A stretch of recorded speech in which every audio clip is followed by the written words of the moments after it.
దేవుడు కూడా మనల్ని ఆ నరకానికి పోకుండా మన కోసం మన పాపాల కోసం ఆ యొక్క కలువరి సిలువలో రక్తం కార్చి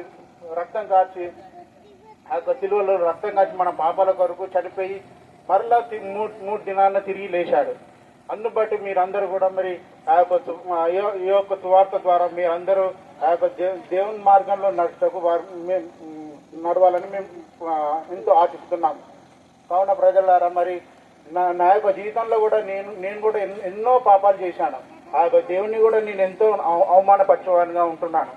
అయినా ప్రభు మరి అయినా కానీ నేను కూడా ఒక దినాన మరి ఆ యొక్క ఇట్లనే సువార్త ప్రకటించినప్పుడు నేను కూడా ఒక బ్రదర్, ఒక సోదరుడు వచ్చి నా దగ్గరకు వచ్చి, బ్రదర్ మరి మీరు కూడా మరి దేవుని నమ్ముకున్నారా లేదా, మరి మీరు చనిపోయినాక మరి మీరు పరలోకానికి వెళ్తారా లేకపోతే నరకానికి వెళ్తారా అంటే అప్పుడు నేను కూడా ఎంతో ఆలోచన పడ్డాను.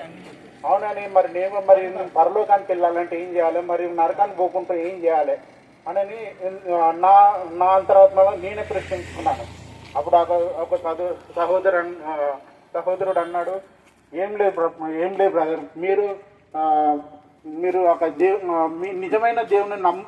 నిజమైన దేవుని తెలుసుకొని మీరు ఆ యొక్క దేవుని మీరు నమ్ముకొని ఆ యొక్క పాపాన్ని ఒప్పుకొని మీరు పాప క్షమాపణ పొందుతారు. ప్రభు మరి నేను కూడా ఆ మాటలు నా యొక్క హృదయంలో కూడా ఎంతోగానో ముద్రించినాయి.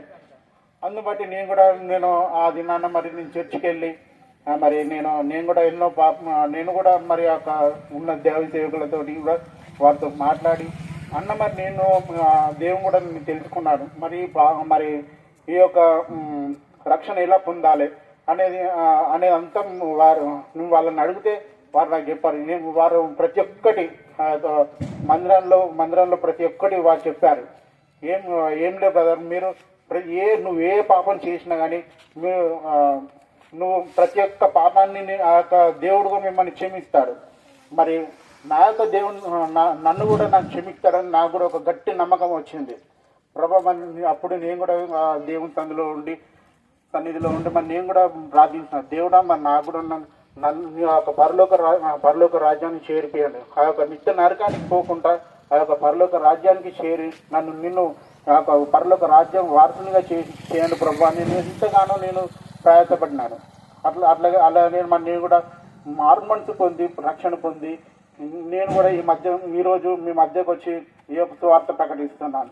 మీరు కూడా అలాగే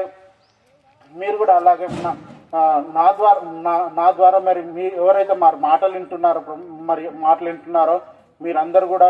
మీరు కూడా నిత్య నరకానికి వెళ్ళకుండా ఆ యొక్క పరలోక రాజ్యానికి వెళ్ళాలని నేను ఎంతగానో ఆశిస్తాను. నిన్ను బట్టి ఆ యొక్క ప్రభు నామాన్ని స్తుతించి వేడుకుంటున్నాను.